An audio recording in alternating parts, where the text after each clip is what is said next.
Mila Natasha dari IPG Kampus Perlis. Saya Ainul Husna dari IPG Kampus Darul Aman, Kedah. Saya Warna Poli daripada IPG Ipoh. Okey. Jadi hari ini kami nak temu Encik selaku guru besar di sekolah ini. Terlebih dahulu mungkin Encik boleh perkenalkan diri terlebih dahulu. Nama saya Fadil bin Raifin, mendapat pendidikan awal di SK Sungai Kecil Ilir, Bandar Guru Kedah atau Nama Tebal pada Sempadan. Sekolah menengah di Sekolah Menengah Bandar Guru Kedah, sekarang nama Sekolah Menengah Ahmad Tajudin di Bandar Guru Kedah.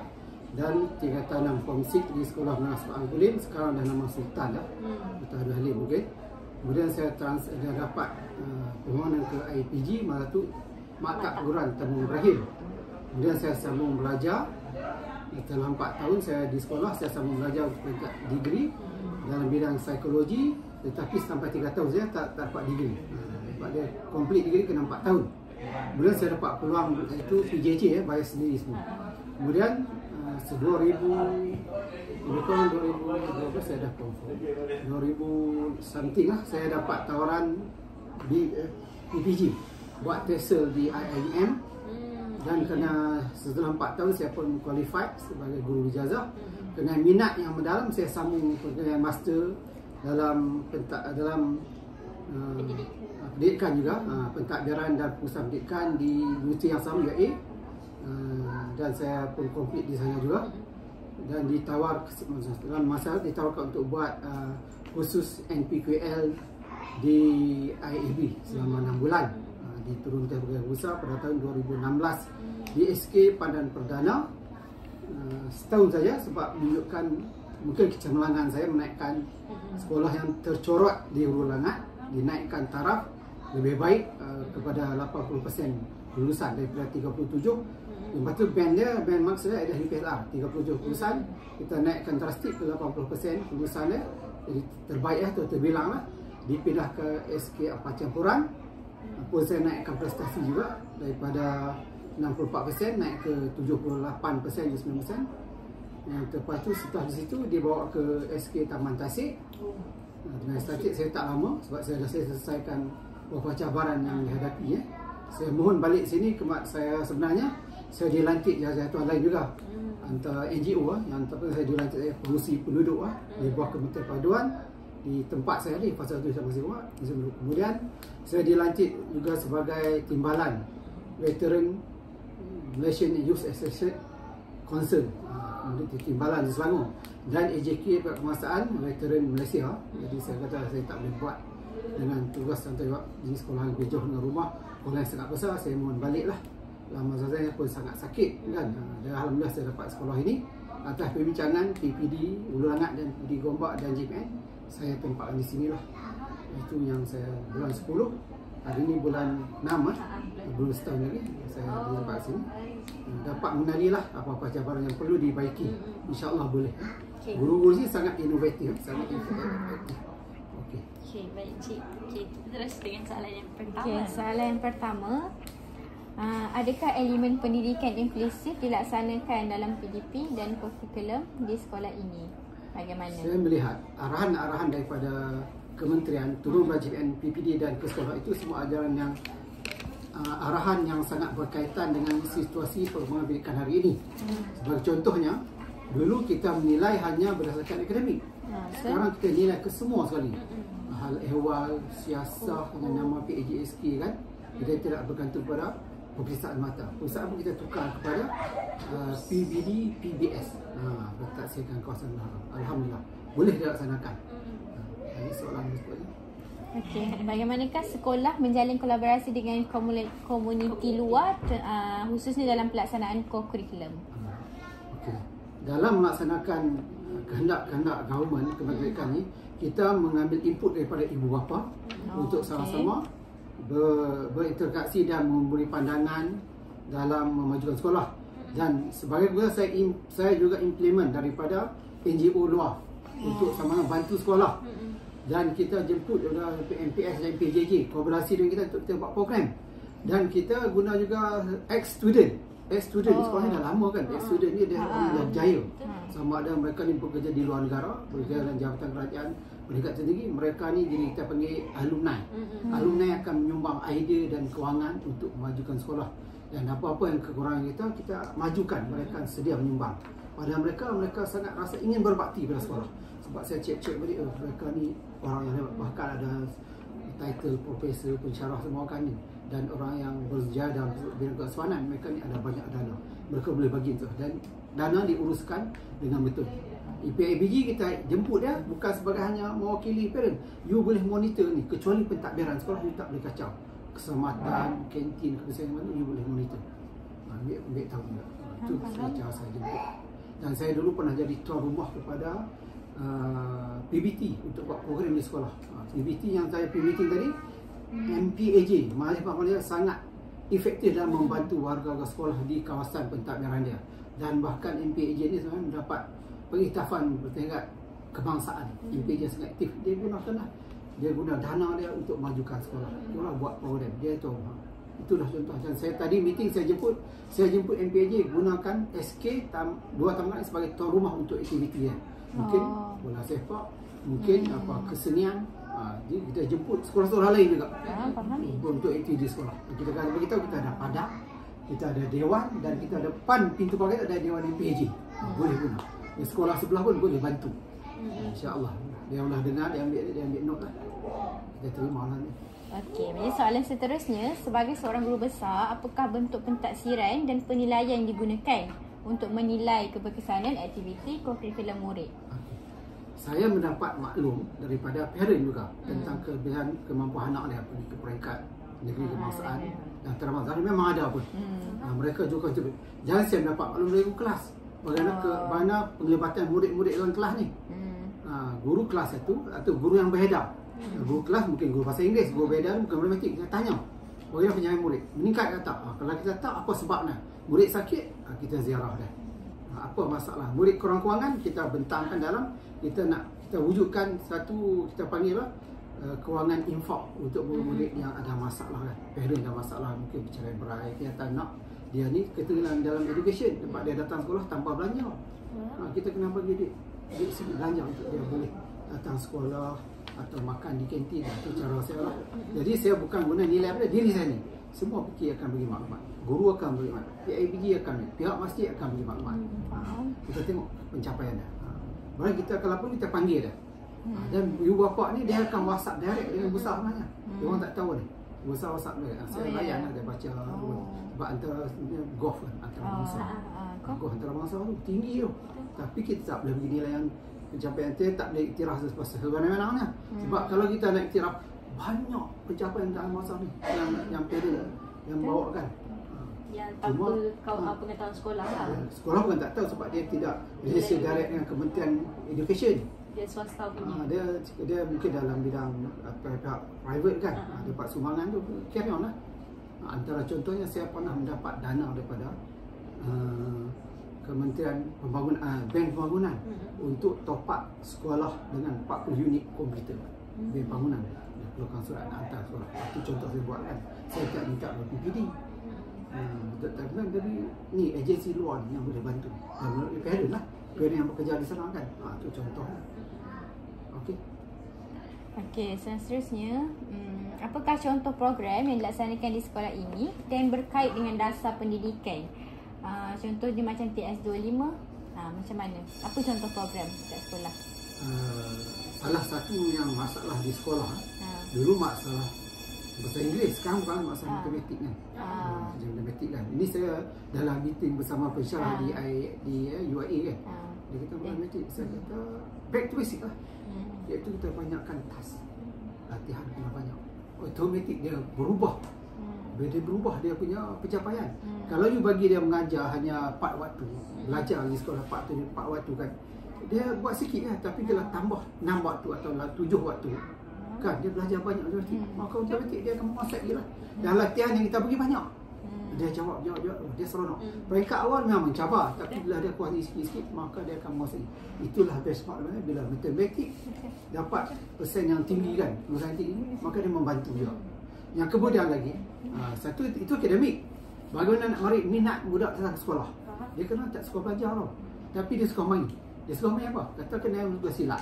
atau bola sepak. Cikgu bagi syarat. Kalau you nak masuk silat, you nak masuk bola sepak, you mesti datang sekolah. Jadi dia datang sekolah kerana dia nak masuk silat. Dia tak nak main bola sepak. Dia tak nak main bola jaring. Kalau cikgu tak bagi masuk join kelab matematik, kelab ni tadi. Tak boleh join mewakili sekolah dalam bidang yang dia minat. Untuk tu you kena datang sekolah. You kena buat homework. Automatik dia akan menguasai semua kelebihan-kelebihan ni. PAJSK ni akan dikuasai. Sebab apa? Kita syaratkan dia macam tu. Dia tak minat belajar. Oh, boring belajar dia, tak suka. Tapi kena nak masuk bola jaring wakil sekolah, nak masuk atau bola sepak, nak masuk silat tu, dia terpaksa. Itu cerita dia sebenarnya yang kita praktikkan. Dan kita mengambil tanggungjawab jadi tuan rumah. Kita jadi tuan rumah bola sepak daerah, bawa ke negeri.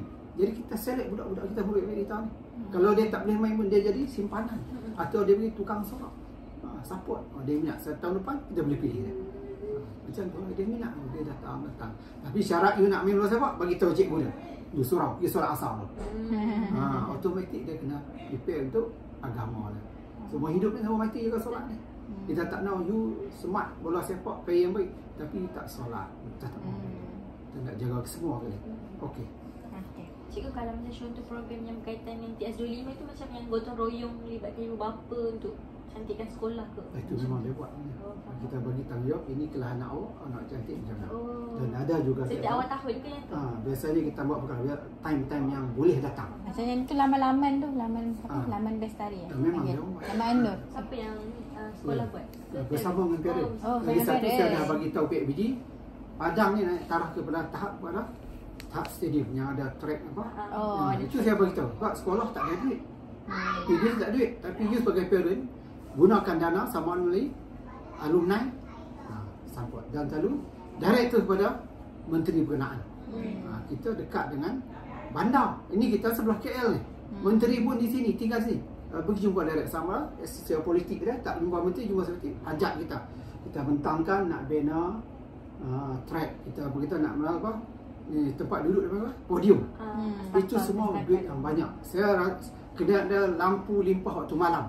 Supaya stadium ni, sekolah ni, stadium ni boleh digunakan oleh masyarakat belia di luar atau murid sendirian. Malam boleh guna. Lepas solat Isyak, you main lah bola. Hari cuti, hari Jumaat, esok lagi you main bola. Gunakan player-player atau ni juru apa, coach-coachnya yang dah ada di KL ni. Dah gunakan mereka. Tapi Padang mana naik taraf lah. Kita dekat menteri, so dia datang lot. Saya kos 3 juta. Lebih kurang 3 juta sebab ada saya dah kemahiran dengan Suaib ni 3 juta. Bina lah podium, bina lah track naik taraf Padang, letaklah podium. Dan benda ni semua bukan datang dari duit kerajaan, duit datang daripada pemaju. Ni dekat ni semua pemaju ni.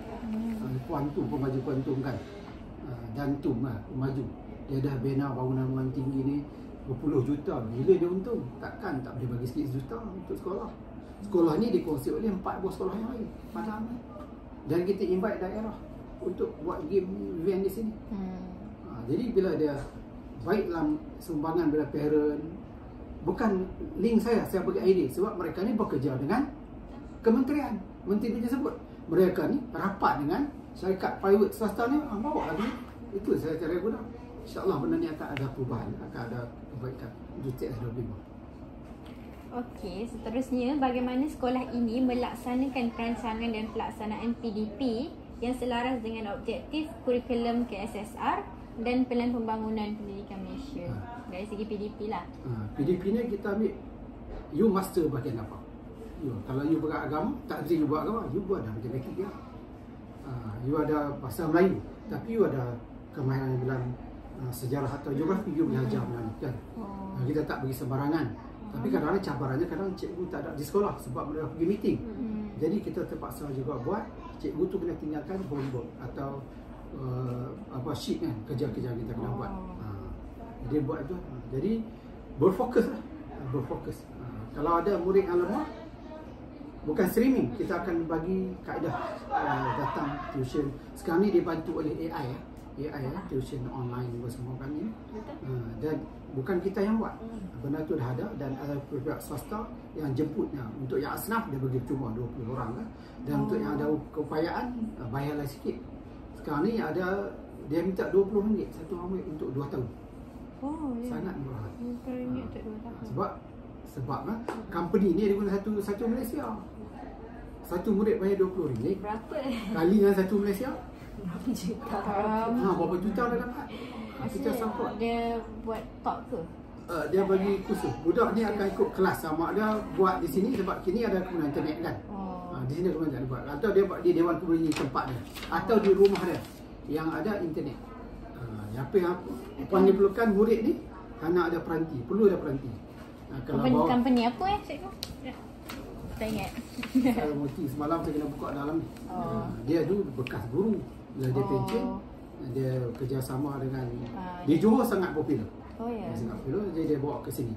Dan kita di sini kita nak sediakan juga tiap-tiap bilik aja kena ada TV apa? Smart TV. Smart TV. Sebab cikgu senang mengajar sebab kita tak boleh ajar hanya berdasarkan cakap kita atau kita tulis whiteboard. Dia kita tengok gambar pelbagai kan. Ini edukasi hari ini pada AI lah. Teknologi ni membantu nak tulis buat karangan 30 perkataan tajuk sekian, bagi arahan dia keluar siap. Takut manusia jadi tak bijak berfikir sebab semua AI yang akan bagi jawapan. Kita orang sekarang pun bergantung pada AI. Ya. Okay, maaflah mencela, kalau macam murid tu menunjukkan prestasi yang rendah, adakah guru tu dipanggil oleh pihak pentadbir untuk tanya tentang kenapa pencapaian, contoh pencapaian matematik tahun ni rendah macam tu? Macam mana? Dia macam ni. Kita tengok dalam pencapaian tu. Kalau kita tengok PBS kan, kita tengok rendah kan. Kita akan bagi satu time untuk beberapa orang murid ni, kelas-kelas yang lain juga akan duduk. Kali kelas tak ramai kan, tapi dia boleh campur lah. Jam 4 dia boleh campur untuk pergi ke subjek tersebut. Itu lebih you tak cakap, kita balik basic kan, bantu dia. Dengan latihan yang lebih, kemahiran yang lebih rendah, bila dia minat dia buat betul kan, dia akan naik ke tahap kemahiran lebih tinggi. Dan sebenarnya itu di situ sebab kalau matematik UCV kali 2 tak tahu, 2 kali 2 you tak tahu, 2 kali 3 you tak tahu. Ajar yang basic. Bila you menguasai baru you buat dia kan. CV 4, CV 3 kan. Itu sebenarnya balik ke basic lah. Sebab dulu dia mungkin tak dapat atas sekolah. Mereka daripada tempat luar pindah sini. Dia bukan direct kindergarten sini, prasekolah sini terus masuk, dia bukan, dia ke tempat lain. Mereka ikut parent berpindah sebab kita di sekitar lah quarters askar dan polis. Mereka ni mungkin dalam tempat lain. Cara pendidikan susah nak pergi sekolah kan. Di sini kita nak berlari laju sebab kita bandar, kita balik basic. Yang ni kita, dia bukan, kalau dulu dia panggil kelas A, kelas B ni tak sama. Sekarang kita tak boleh buat macam tu. Kita kena campur kan. Jadi murid yang lemah ni kita ada satu program khas untuk dia. Dan sebenarnya turut dibantu oleh MPAJ. MPAJ dia bantu, dia buat satu khusus perkhemahan untuk murid yang lemah. Bagi dia, sama-sama lemah dia tak segan. Dia tak malu, dia akan bertanya, dia akan okey, macam tu cara dia. Okey, ni soalan dia macam, okey, kalau ni soalan untuk cikgu lah. Kalau cikgu boleh ubah satu perkara dalam sistem pendidikan sekarang ni, apa yang cikgu nak buat? Apa yang terlintas? Kalau diberi saya ruang saya nak mengajar, nak di sekolahnya ajar sekurang-kurangnya bahasa ibunda. Sekarang kita sekolah kebangsaan kan? Betul. Why not kita ajar bahasa Ibunda. Tionghoa? Atau sebab murid ni dia mudah kuasai. Otak murid ni dia mudah belajar. Kita ajar bahasa Tionghoa sebab di masyarakat di luar you kena berurusan dengan benda ni semua bila you besar. Sebab you buat marketing kan. Bila murid ni kita ajar dia menguasai marketing, dia kena buat marketing kan. Di luar pekerjaan belajar marketing, dia kena tahu bahasa-bahasa ni. Bukan bahasa Inggeris saja. Bahasa antarabangsa. Dia kena tahu bahasa antarabangsa. Sebab sekarang ini pelajar kita ni bekerja dengan negara luar juga lah. Hari ini ni manusia ni, orang Malaysia ni bekerja dengan China company, Jepun company, India company kan, Arab semua. Jadi kalau you tak menguasai bahasa, you pandai matematik pun susah dapat kerja. You menguasai tentang sains tapi you tak tahu bahasa dia orang, susah juga. Jadi kalau ikut saya ni, sebab kita masyarakat majmuk kan, masyarakat berbagai kaum kan, ada Tionghoa, paling Tionghoa dengan Tamil kita ada. Jadi you kena menguasai bahasa juga. Pada saya lah, kalau diberi hak kena ajar bahasa di sekolah. Bukan nak so cemerlang tak, you boleh bertutur, boleh tahu, orang cakap you boleh faham, yang dia jawab boleh, dah memadai. Itu sebenarnya di luar. Dia bukan kata you dapat A dalam bahasa Tamil, you dapat A dalam bahasa Tionghoa, bahasa Mandarin kan, tapi you boleh memahami apa dia Benda cakap, dia basic boleh lah. menjawab balik apa yang dia ditanya. Itu sudah memadai. So betul. Bahasa Arab pun bagus. Sebagai contoh kan, sebagai contoh anak saya kan, dia ambil part time selepas dia habis dia punya asasi, dia nak kena tunggu time untuk masuk U buat degree kan, dia buat part time di Pasaraya. Okay. KLSC Pasaraya dekat taman tepi highway kan. Yang datang ni pelanggan Arab. Dia cuba menggunakan bahasa Inggeris kan, sebab dia tahu kita tak usah kan. Jadi bila dia bercakap, anak saya jawab dalam bahasa Arab dengan spontan, dia terpukul, dia terperanjat. Dia boleh bahasa Arab. Dia boleh bahasa Arab. Sebab anak saya sekolah aliran bahasa Arab. Dia bukan sekolah kebangsaan, sekolah menengah Sungai Busu yang ada dua aliran. Aliran biasa dengan aliran Arab. Bahasa dia tambah. Subjek dia semua sama. Dia belajar bahasa Arab, dia boleh pukul masih. Saya pun tak kisah. Yang Pak A tahu kita you boleh komunikasi. Orang cakap mah. Bila dia sambung belajar UA lagi menggunakan bahasa Arab. So bila dia belajar di UM, buat sama master UM, master education UM kan, dia di UAE tu belajar meskom, bukan education. Dia pergi sana master di UM, dia belajar master education. Dia ada 68 pelajar. Dia seorang adalah murid daripada Malaysia, satu orang daripada negara Irian Jaya, dan 66 orang daripada tanah asal Cina, Republik Cina. Mereka datang ni dari Malaysia, mereka tak boleh influence bahasa Inggeris. UM ada bahasa Inggeris. So apa yang jadi? Dia cakap bahasa Inggeris selama. Present paper, bentang, assignment semua dalam Inggeris. Yang pelajar lain datang, buka handphone nak baca satu. Lain. Dia tak boleh cakap dengan semua, walaupun dia buat pangkat master. Itu kelebihan. So dia tanya jugalah. Dia tanya, yang sebelum saya cakap sebelum ni, dia tanya anak saya, inikah praktik Islam di sini? You pakai baju kurung, you pakai baju labu, you pakai stokit, gitu kan? Dia tanya, ini cara Muslim kena pakai di sini. Yang dia orang tu orang China, tapi tak tahu agama apa, nak Buddha kan. Tapi bila lecturer panggil Nur Sakinah, jadi anak saya peranjat kan. Nur Sakinah tak, yang pakai short, pakai ni kan, rupanya pun Muslim. Dia Muslim, tapi budaya dia tidak mengarah kepada macam tu. Dia Muslim di Beijing, saya tak tahu sama kan. Negara China kan luas kan. Yang kuat agama ni kawasan lain, bukan Hui kan. Bukan bangsa ni tu kuat agama. Mau hafal Quran pun boleh kan. Sebab saya tengok di Bentong, salah satu pusat tafi di Bentong tu, dia punya guru dia adalah daripada China. Guru hafiz China. Dia bagi ceramah pun dalam bahasa Arab, dalam bahasa Inggeris. Hebat juga pakai serban. Bukan dia tak hebat, sebab yang datang pula kelompok mungkin Beijing kot, dia tak kuat agama, dia pun pakai short, pakai kain. Nama dia Nur Sakinah, dia Muslim. Tu dia tanya, ini kah pakai Muslim yang gini ya?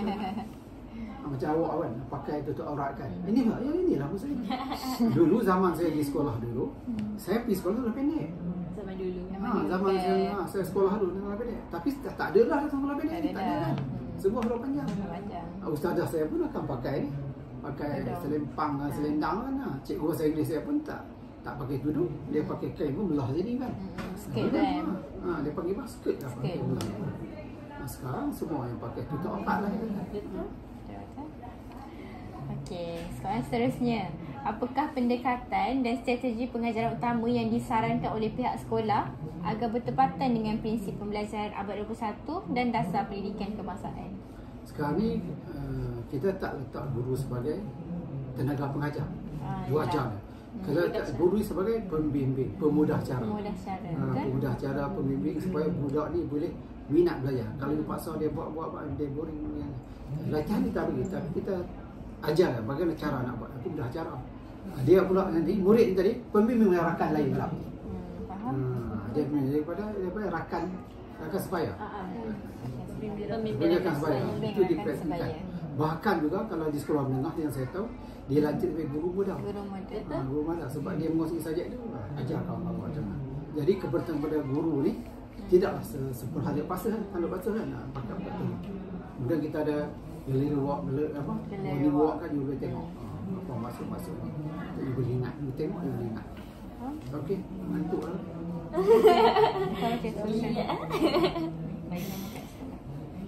bagaimana pula pihak sekolah dia urus ataupun mengawal kelas bagi menjaminkan sesuatu pembelajaran yang kondusif. Maksudnya kan kalau cik perasan kan sekolah kelas kan misi kan. Sebenarnya cik Pemantauan memang ada. Sebab peluang kanan akan bergerak. Kemudian guru besar pun akan bergerak untuk pantau. Tengok semua jalan. Ni kenapa tak ada guru ni? Tak ada guru? Tengok cikgu mana. Tengok jalan sekarang. Fikirkan telefon terus. Minta guru yang mana datang? Dia sedang berjumpa siapa kan berparent kat mana.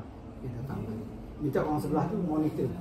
Kelas satu monitor jangan sampai pengawas pun menjadi pengawas sekolah menjadi pembantu juga kan. Dan kita tertibkan you nak bergerak mana, you tak boleh berlari. Lari jatuh tangga, jatuh longkang, bahaya. You kena beratur. Pengawas dia dapat. Contohnya dia, kalau cik boleh tengok, kenapa lari ni? Mana barisan? Di barisan. Contoh begitulah. Awal dia belajar. Cuma di sini kita tak ada CCTV lah. Ada sekolah keseluruhannya. Kalau sekolah maju, kalau yang banyak duit, dia boleh buat CCTV kan. Kita boleh tengok dia macam ni. Boleh tengok bilik guru. Mana guru tak boleh tengok CCTV kan. Dia mungkin dah praktikkan, dah praktik sekolah lain. Belum lagi di sini.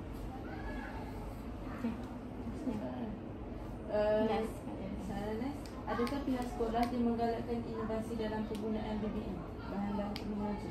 Ya, memang guna ini kita galakkan cikgu dengan career dia, dengan kebolehannya kalau dia